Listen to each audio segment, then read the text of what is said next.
जो कुछ तुझको पड़े दिखाई सब है झूठा सपना। जो दृश्य है वो नाशवान है, जो अदृश्य यानी जो दिखाई नहीं पड़ता वो अविनाशी है। अविनाशी चीज नहीं दिखाई पड़ती। उदाहरण के लिए पंखा चलता होता है तो क्या दिखाई पड़ता है? पंखा। लेकिन बिजली तो नहीं दिखाई पड़ती। इसी प्रकार से ये जो मशीन है, माटी का तन, ये चलता फिरता है लेकिन इसको चलाने वाला दिखाई नहीं पड़ता है। ये जादू है ना। भागवत की कथा ऐसे समझ में नहीं आएगी। कुछ ना कुछ सिद्धांत लेना चाहिए। एक शिष्य ने अपने गुरुजी से पूछा, महाराज जी आपका ध्यान भगवान में कैसे इतना प्रबल लगता है? गुरुजी ने कहा, इसको अगर मैं शब्द से समझाऊंगा तो ये समझ नहीं पाएगा। कहा किसी दिन बता देंगे। दूसरे तीसरे दिन गुरुजी ने कहा कि मेरे साथ चलो स्नान करने। स्नान करने के लिए जब गए तो गुरु और शिष्य दोनों इकट्ठे सरोवर में प्रवेश किए।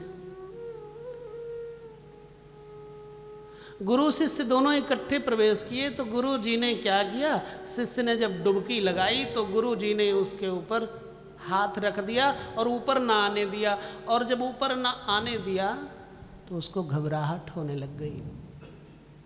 अंदर ही अंदर वो छटपटाने लग गया। गुरुजी ने सोचा अब ये कहीं मर न जाए तो हाथ हटा लिया और वो फटाक से ऊपर निकला पानी के ऊपर।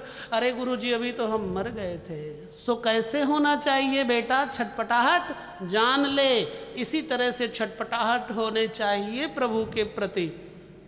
जैसे अभी तुम मृत्यु से बचने के लिए छटपटा रहा था, ऐसे प्रभु से मिलने के लिए ऐसी छटपटाहट होनी चाहिए। तो ये है मेरे भगवान के साथ ज़्यादा प्रेम होने का राज। राजन, भगवान के गुणों में इतनी शक्ति। आज माइक कुछ गड़बड़ लग रहा है भाई जय। पता नहीं क्यों।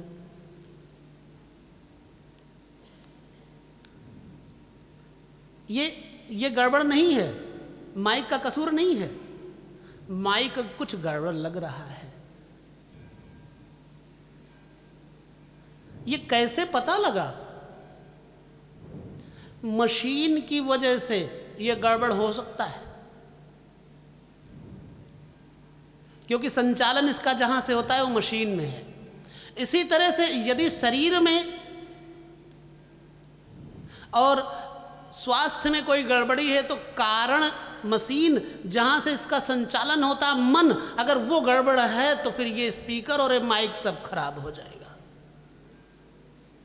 संचालन करने वाला प्रभु है। ये सब समझ लिए कि सही बात, माइक गड़बड़ है। वृंदावन बिहारी लाल की जय। और गोपाल तो बेचारे कहीं है कि नहीं? गोपाल घबरा ही गए होंगे। हरि शरणम हरि शरणम हरि शरणम हरि शरणम।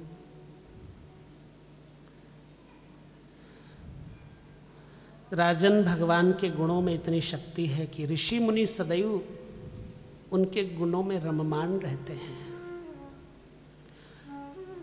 तुम्हें पहले मैं ध्यान की विधि बताता हूं। ध्यान के लिए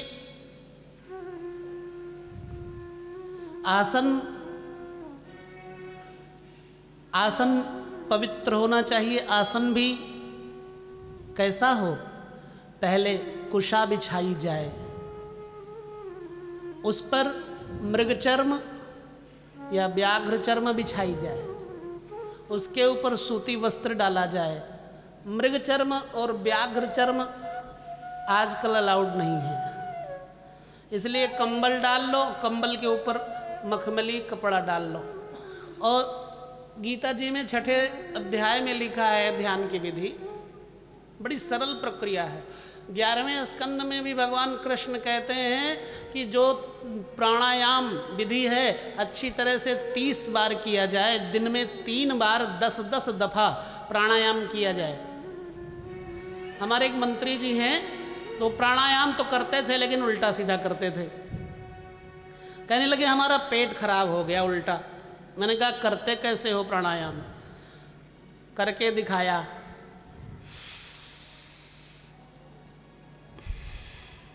ऐसे थोड़े होता है, इधर से खींचो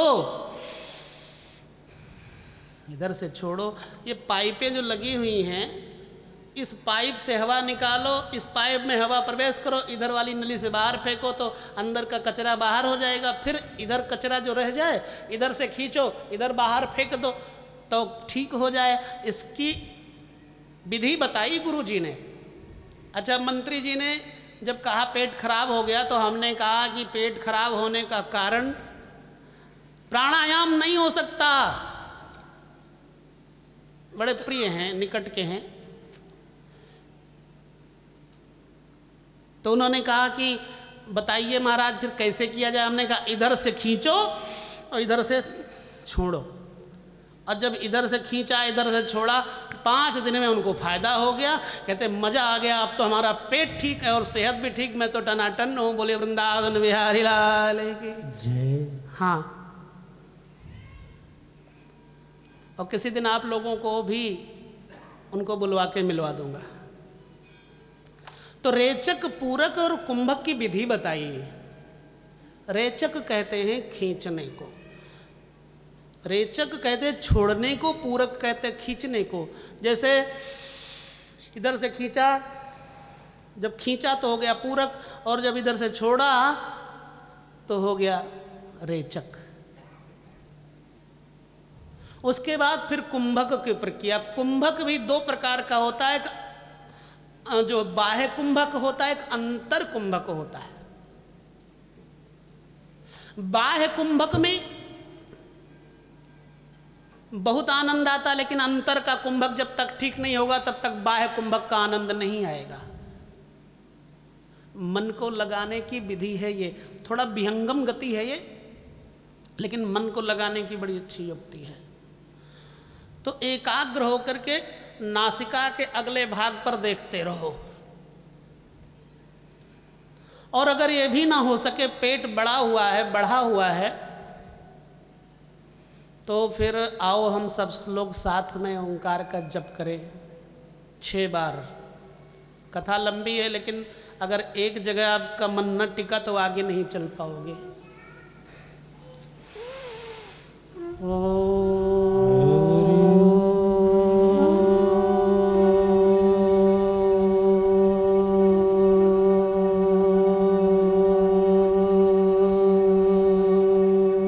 बिल्कुल चौकड़ी मार लो, रीढ़ की हड्डी बिल्कुल सीधी, आगे की तरफ देखते हुए भगवान गोविंद के चरणों का ध्यान करिए।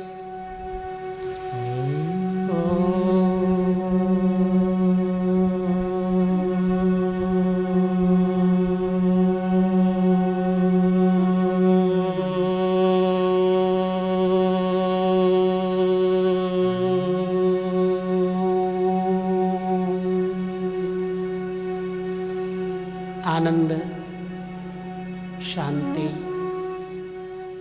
आरोग्य, शुचिता, पावन, पवित्रता, कल कल बहती हुई यमुना की जलधारा, भंवरे गुंजार करते हुए फूलों पर कितने सुंदर लग रहे हैं।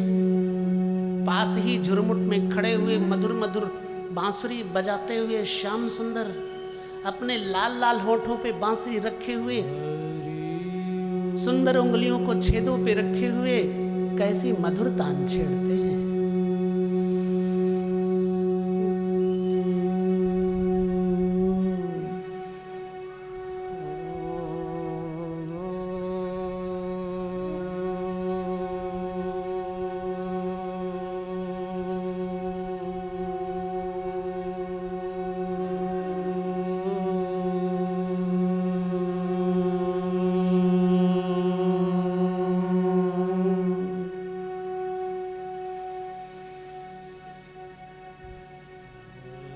जप जरूर करो, आपका मन शांत हो जाएगा।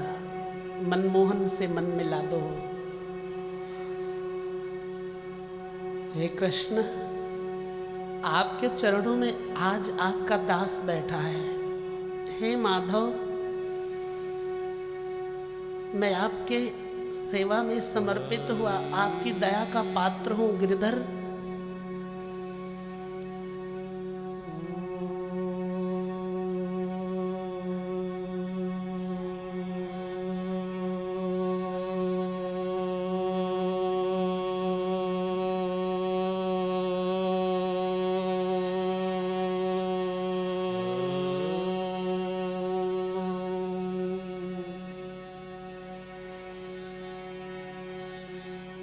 कोई दुख नहीं हमने दुख बनाया हुआ था। अरे हम तो प्रभु के अंश हैं, हम तो प्रभु के अंश हैं, मुझे कोई दुख मिल नहीं सकता। दुख आया है चला जाएगा, सुख आया है चला जाएगा, लेकिन हम ज्यों के त्यों परमेश्वर के हैं और रहेंगे सदा।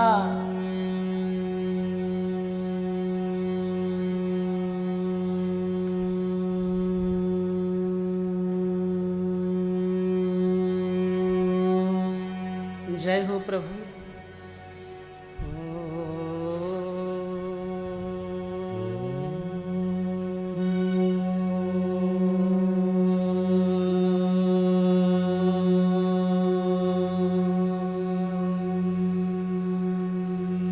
ये यशोदानंदन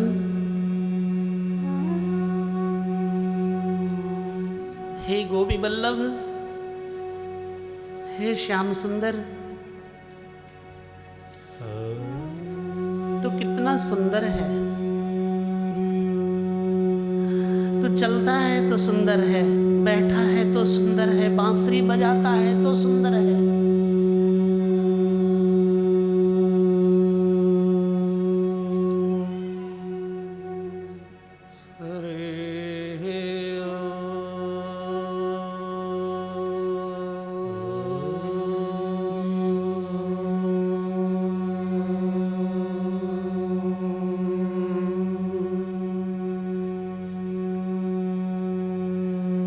अगर आपने जप नहीं किया तो दुर्भाग्य है आपका।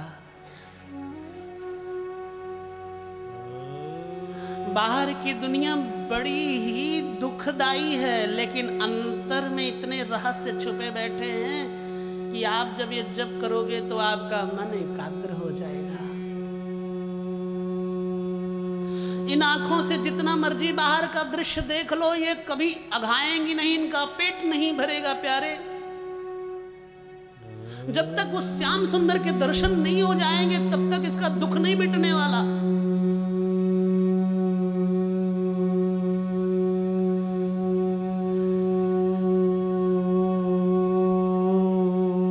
करारविंदे न पदारविंदम मुखारविंदे विनिवेशयन्तम्।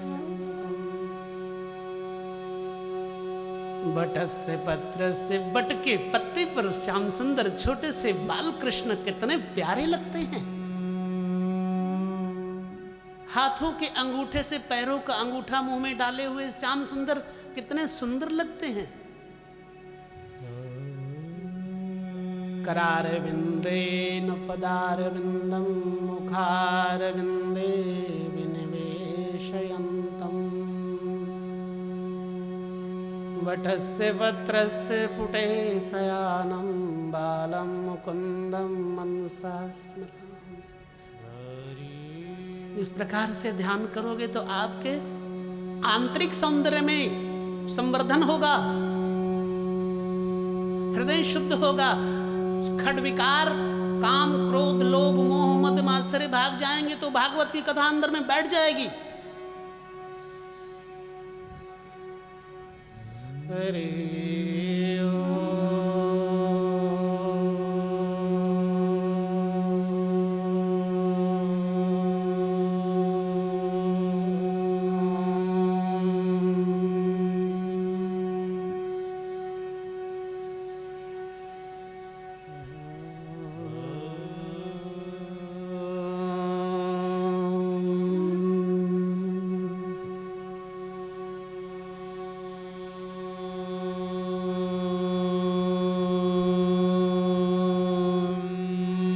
अब जिन्होंने तो ये किया उसको पूछो कि आनंद आया कि नहीं आया।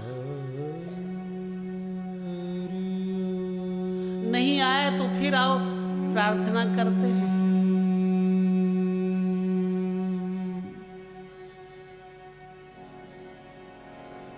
जो जहाँ है वहाँ पर आराम से बैठ जाएं। और उन माताओं से भाइयों से निवेदन है कि जिनको तुरंत जाना हो थोड़ा पीछे बैठे रहेंगे,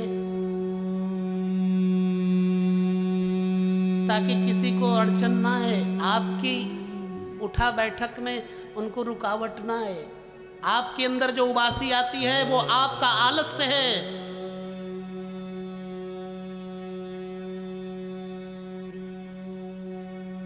विकार कब होता है? जब प्रमाद होता है।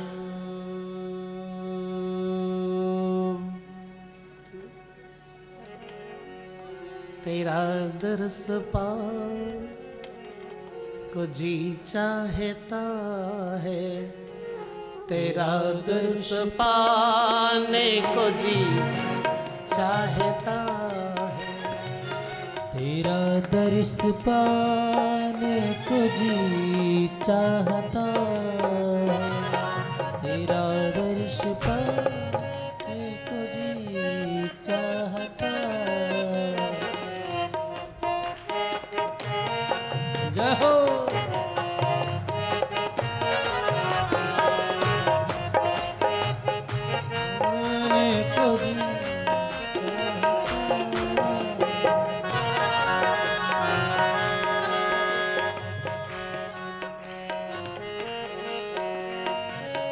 तेरा दर्श पाने को जी चाहता है, तेरा दर्श पाने को जी चाहता है, खुदी को मिटाने को जी चाहता है, खुदी को मिटाने को जी चाहता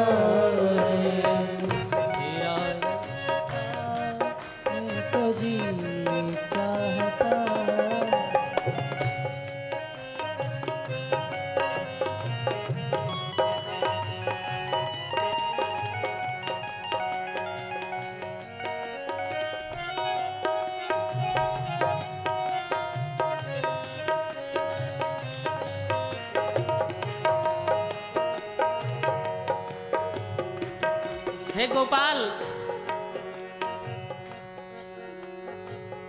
उठे राम जी की मोहब्बत का दरिया, उठे राम जी मोहब्बत का दरिया, तो मेरा डूब जाने को जी चाहता है, मेरा डूब जाने को जी चाहता है, जी चाहता है, चाहता जी चाहता है, तेरा दर्श पाने को चाहता है, तेरा दर्श पाने को जी चाहता है, तेरा दर्श पाने को जी।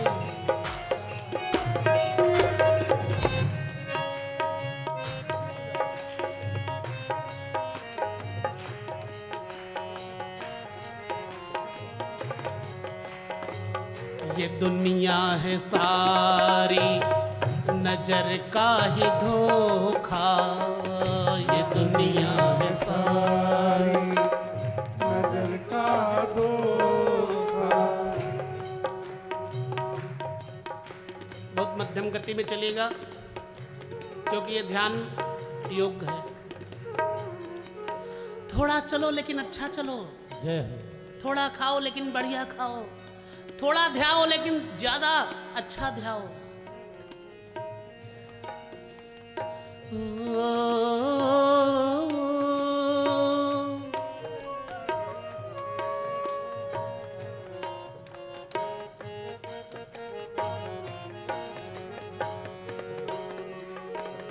ये दुनिया है सारी नजर का ही धोखा।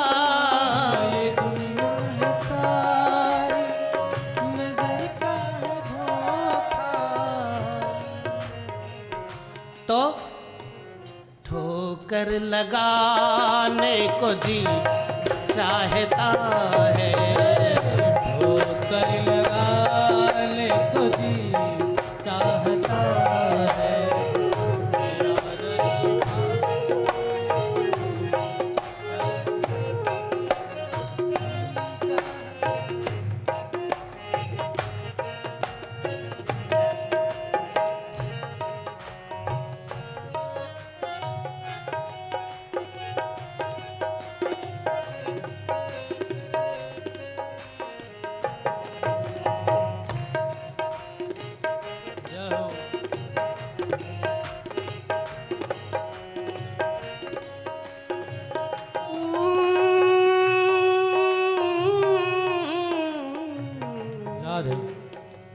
हकीकत दिखा दे हकीकत वाले, हकीकत दिखा दे।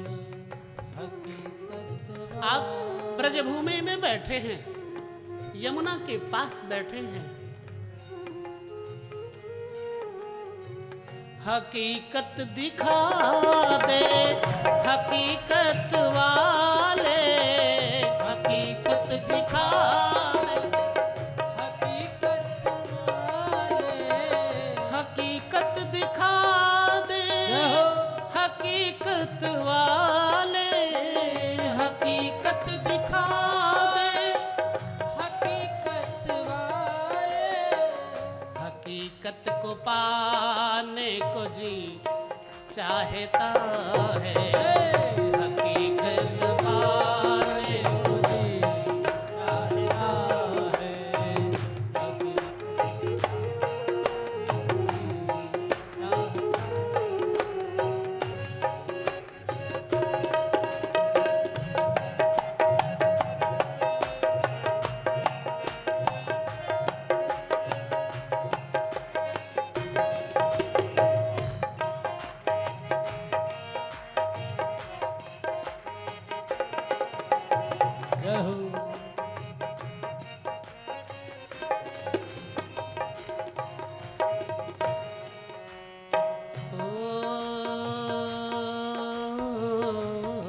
श्री हरि।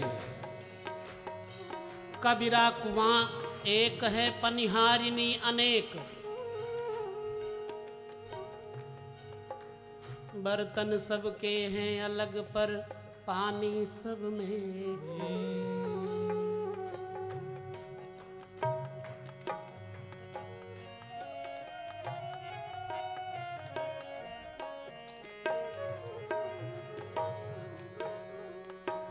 नहीं दान दौलत की चाह मुझको, नहीं माल दौलत की चाह मुझको, नहीं मान दौलत की चाह मुझको,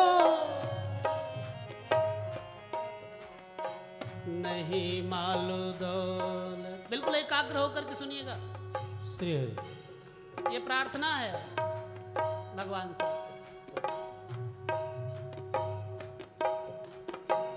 नहीं माल दौलत